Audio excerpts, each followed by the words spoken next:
Ok, bonjour à tous, bienvenue pour ce 5e épisode. Donc la dernière fois on était resté sur une préparation du terrain, on va dire, avec création de repositories d'images. Donc avant de pouvoir les utiliser, on va d'abord juste se mettre un petit focus sur l'utilisation, comment on déploie tout simplement un simple service dans notre cluster Fargate. Donc ce que je vais faire, c'est que je vais faire directement ici init et terraform plan et après on discute. Donc, juste pour vous montrer, donc c'est toujours les mêmes commandes, la même façon de faire. Donc l'init, ouvrir une autre fenêtre. Ok, et je vais faire. Donc, comme je vous l'ai peut-être montré sur le dernier épisode, moi j'organise mon travail avec, je mets un numéro ici, ça me permet de m'y retrouver. Donc prérequis c'était la création du VPC et des subnets, etc. Le 01, le load balancer, c'était tout ce qui était cluster Fargate load balancer. Et là, on est à ce niveau-là sur le 02 Prometheus, simple Prometheus. On va aller dedans.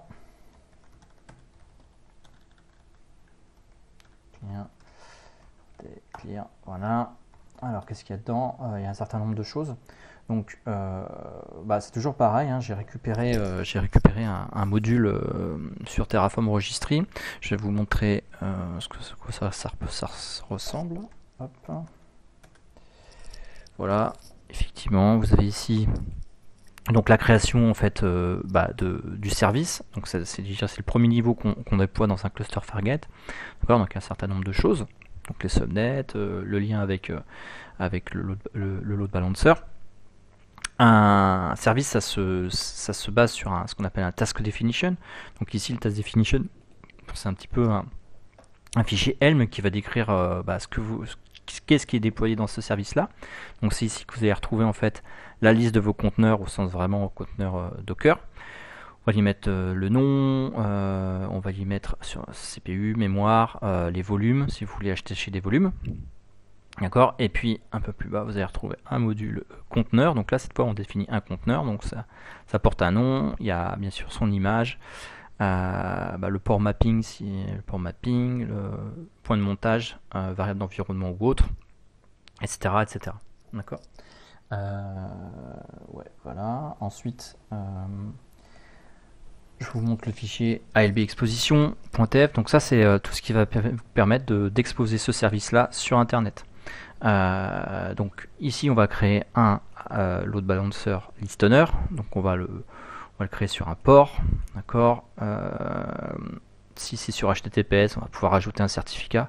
Je le fais pas là parce que ça apporterait rien. Et puis on va surtout faire une entrée. Alors moi j'ai la chance d'avoir ce qu'on appelle un DNS. Donc je vais pouvoir publier mon load balancer.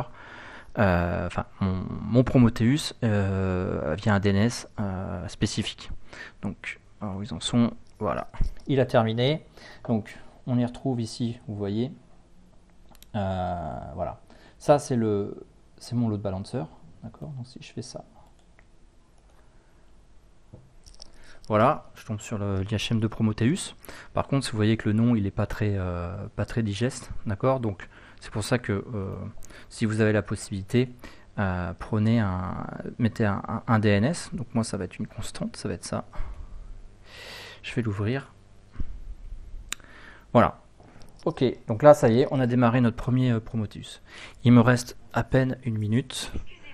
Du coup, je vais juste vous montrer ce que ça donne dans l'IHM. Ok, donc parce qu'il n'y avait pas grand chose à vous montrer avant. Donc ici par exemple sur les VPC, notre Prometheus avec l'image Prometheus. Et voilà, rien de très compliqué. Et on va pouvoir commencer à travailler sérieusement sur notre image.